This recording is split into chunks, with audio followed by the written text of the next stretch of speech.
Hello, I'm Suzy Deyoung. I'm one of the founders of the Sandy Hook Promise. Since December 14th, our community has come together in many remarkable ways.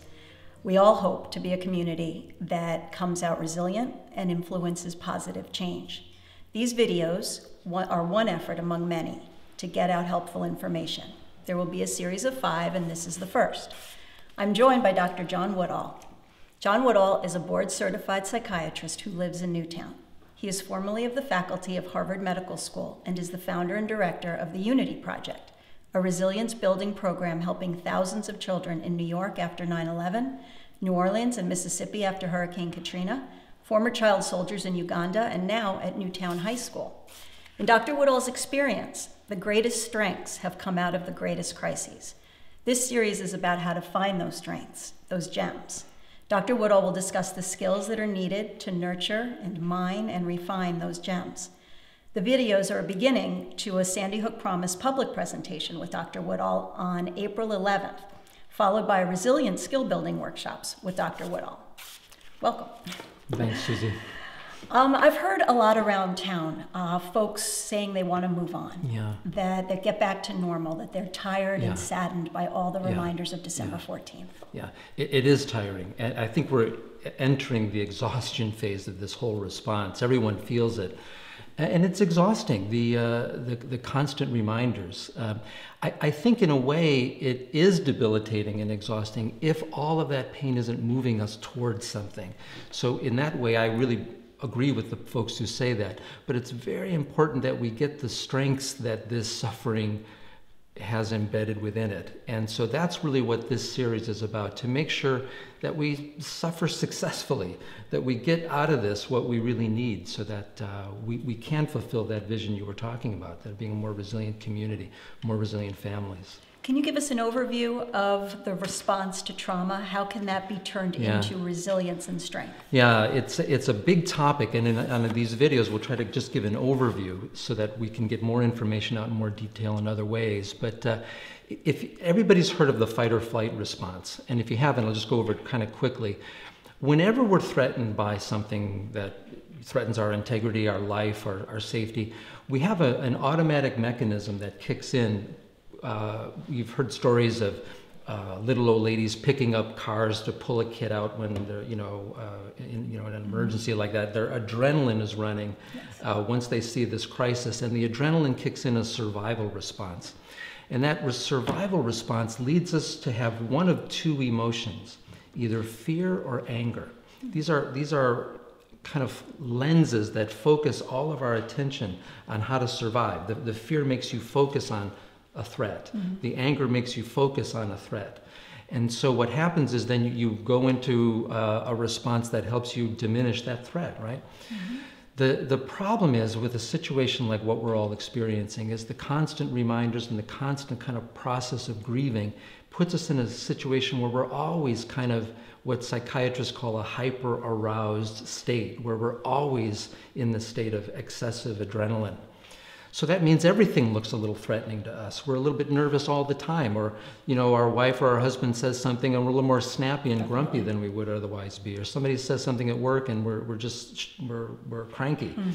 And then on top of it, we're exhausted. So this fight or flight syndrome starts to wear us down, and might even be overwhelming, where we don't feel like ourselves anymore.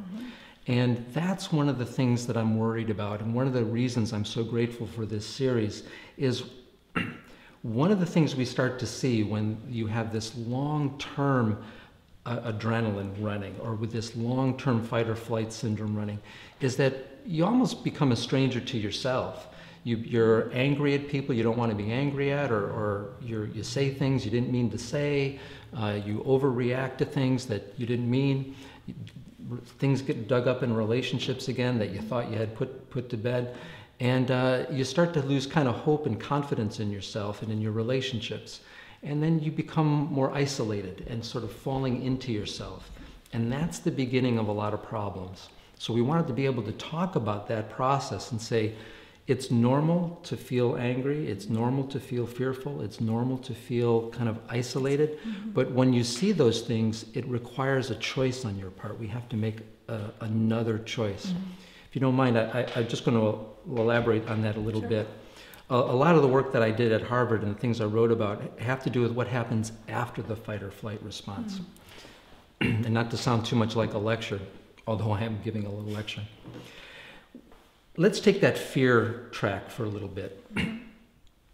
If you're the kind of person who kind of looks at yourself and says, well, you know, these bad things that happened, I must have, you know, been a part of it. If you're kind of an introspective person and tend to take the blame for stuff, if something horrible like this happens in your life, it's very easy to lose faith in anything, or to think, how can there be anything good in the world? How can there be something to believe in? Or how could a God make something like this happen?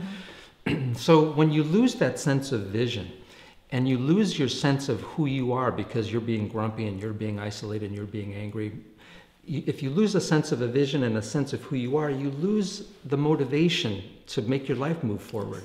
So people fall into what I call a weakened identity, where you're filled with a sense of despair. You lose your sense of vision. You lose your sense of motivation, your sense of capacity.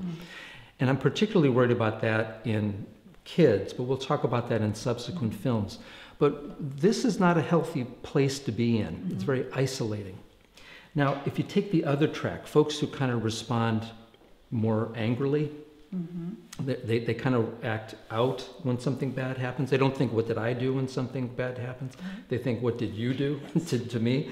So a little more blame focused. Well, there's an analogy I give about like a roulette table. We have our identity kind of spread out on a roulette table, where things that we invest in. We have 4 chips on being a Republican, and 4 chips on being a Democrat, or a Presbyterian, or a Jew, or a Baha'i, or a Rotarian, all these different identities. But when something bad happens, we take all those chips and we put them on the red 9. And now we're a hyper Democrat or Republican or whatever. And we're more reactive. Everybody who's in our little circle is good and everybody else isn't, right? Or in a couple, it might be we feel less like a couple and more like an embattled me, you know? And we start losing the us of the couple, and we just start seeing the me. And disconnecting. Disconnecting. And it's that isolation that is the kind of engine of a lot of problems. So we want to be able to talk about the effects that has on couples, on their ability to parent, on their ability to work cooperatively in the community. What the alternative is to this weakened or rigid identity is something that I call a compassionate identity. And that requires a choice. The weakened identity and the rigid identity, the fear or the anger, those come instinctually. They're we're wired that way. But the compassionate identity requires a choice. It requires us making the decision to, even though I'm afraid, even though I'm angry, even though I'm tired, I'm going to do something positive anyway. So, for instance, with the compassionate identity, we take that fear and we turn it into something that says, you know, anybody in this situation would be afraid. So this is something I actually share with other people. It's part of our common humanity. And this fear shows me how precious life is. So we need to see the preciousness of life. So you take fear and you turn it into something that actually generates compassion. And reconnects you with others. And anger the same way, that the anger turns into a commitment to the welfare of others, a commitment to justice. So anyway, these are some points we want to talk about, how they influence us in our relationships, in our parenting, and in the community in the subsequent videos. Well, thank you for helping us understand this.